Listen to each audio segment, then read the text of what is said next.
Hello दोस्तों, Rahul commerce education में आपका स्वागत है। नई वीडियो नए टॉपिक के साथ वीडियो की शुरुआत करते हैं। अंश पूंजी के प्रकार, types of share capital. Company अंशों के निर्गमन के द्वारा पूंजी प्राप्त करती है। क्योंकि कंपनी की पूंजी अंशों में विभाजित होती है, इसलिए यह अंश पूंजी कहलाती है। कंपनी की अंश पूंजी को उनकी प्रकृति के आधार पर निम्न भागों में बांटा जाता है। A company arranged its required capital on the basis of share, so it is called share capital. There are many types of share capital which are under follows. First of all, authorised capital, अधिकृत पूंजी। पार्षद सीमा नियम में जिस पूंजी का उल्लेख किया जाता है उसे अधिकृत पूंजी कहते हैं। यह कंपनी की अधिकतम धनराशि होती है। कंपनी इस अधिकृत पूंजी से अधिक राशि के लिए अंशों का निर्गमन नहीं कर सकती है।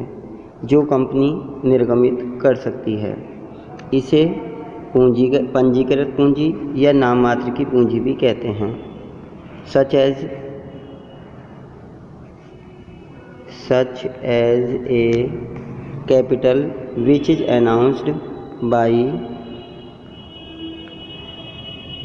memorandum of association is called authorized capital.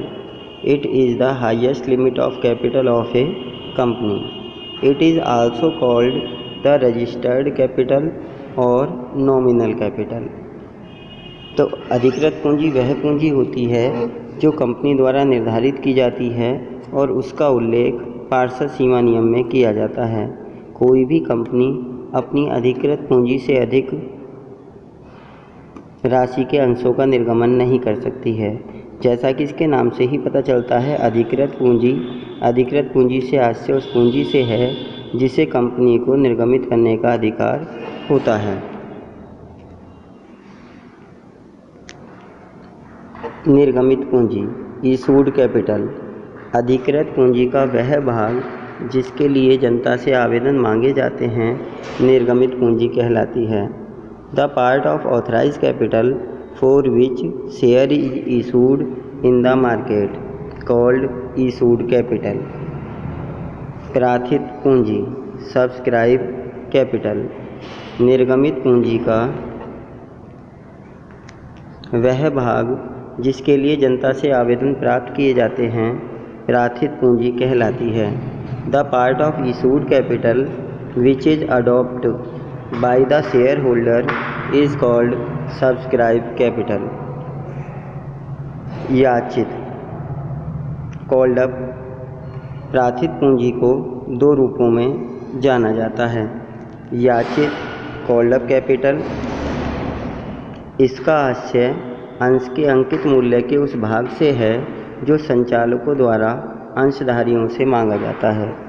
जितने अंकित मूल्य के अंशों का निर्गमन किया जाता है, 100 रुपये वाले, 10 रुपये वाले, जो अंशों का अंकित मूल्य होता है उसका भी वह भाग जो संचालकों द्वारा मांगा गया है उसे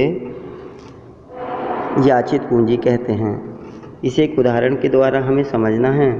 रुपये 10 वाले 90,000 अंशों पर संचालकों द्वारा 6 रुपये प्रति अंश मांगे गए, तब याचित पूंजी 6 रुपये प्रति अंश होगी। The part of capital which is demanded by the director of a company to the share holder is called up.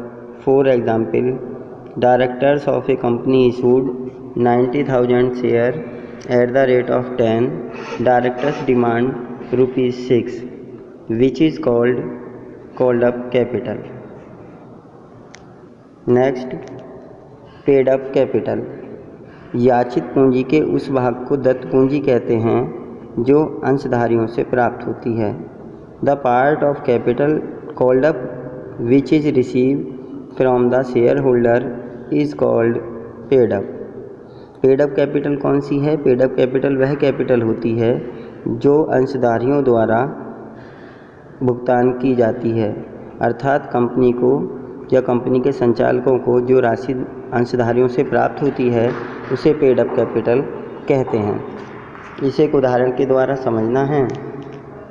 For example, the director of a company issued 10,000 share at the rate of 100 on which 60 पर share is called amount receive from share holder 50 per share, so we can say issued capital 100 per share, subscribe capital without any information issued capital subscribe capital दोनों ही equal होती हैं।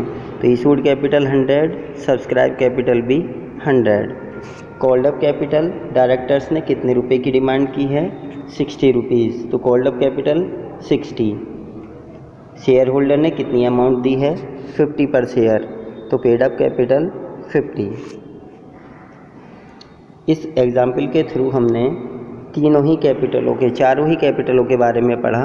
Issued capital जो निर्गमित की जाती है, subscribe capital जो प्रार्थित होती है, कॉल्ड अप कैपिटल जो संचालकों द्वारा मांगी जाती है, पेड अप कैपिटल जिसका भुगतान अंशधारियों द्वारा किया जाता है।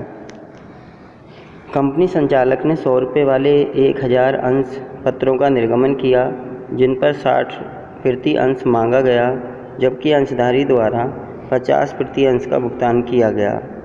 निर्गमित पूंजी 100 रुपये प्रति अंश, प्रार्थित पूंजी 100 रुपये प्रति अंश। बिना किसी सूचना के निर्गमित पूंजी और प्रार्थित पूंजी एक समान मानी जाती हैं।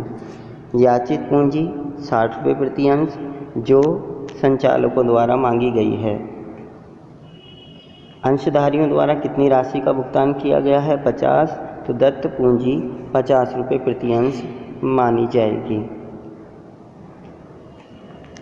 एंड लास्ट, आरक्षित पूंजी, reserve capital. The share capital which is issued in the condition of dissolution is called reserve capital. It is helpful to pay the liabilities of the business और कंपनी।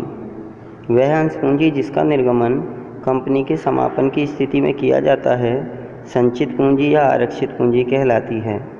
इस पूंजी के माध्यम से कंपनी समापन की दशा में अपने दायित्वों का भुगतान कर पाती है।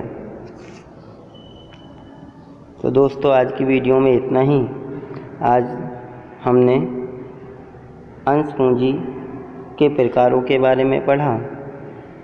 यदि आपको मेरा प्रयास अच्छा लगा हो तो ऐसी ही वीडियो आगे देखने के लिए चैनल को सब्सक्राइब करें, वीडियो को लाइक करें तथा अपने दोस्तों में ज़्यादा से ज़्यादा शेयर करें ताकि भविष्य में वे भी इसका लाभ उठा सकें। धन्यवाद।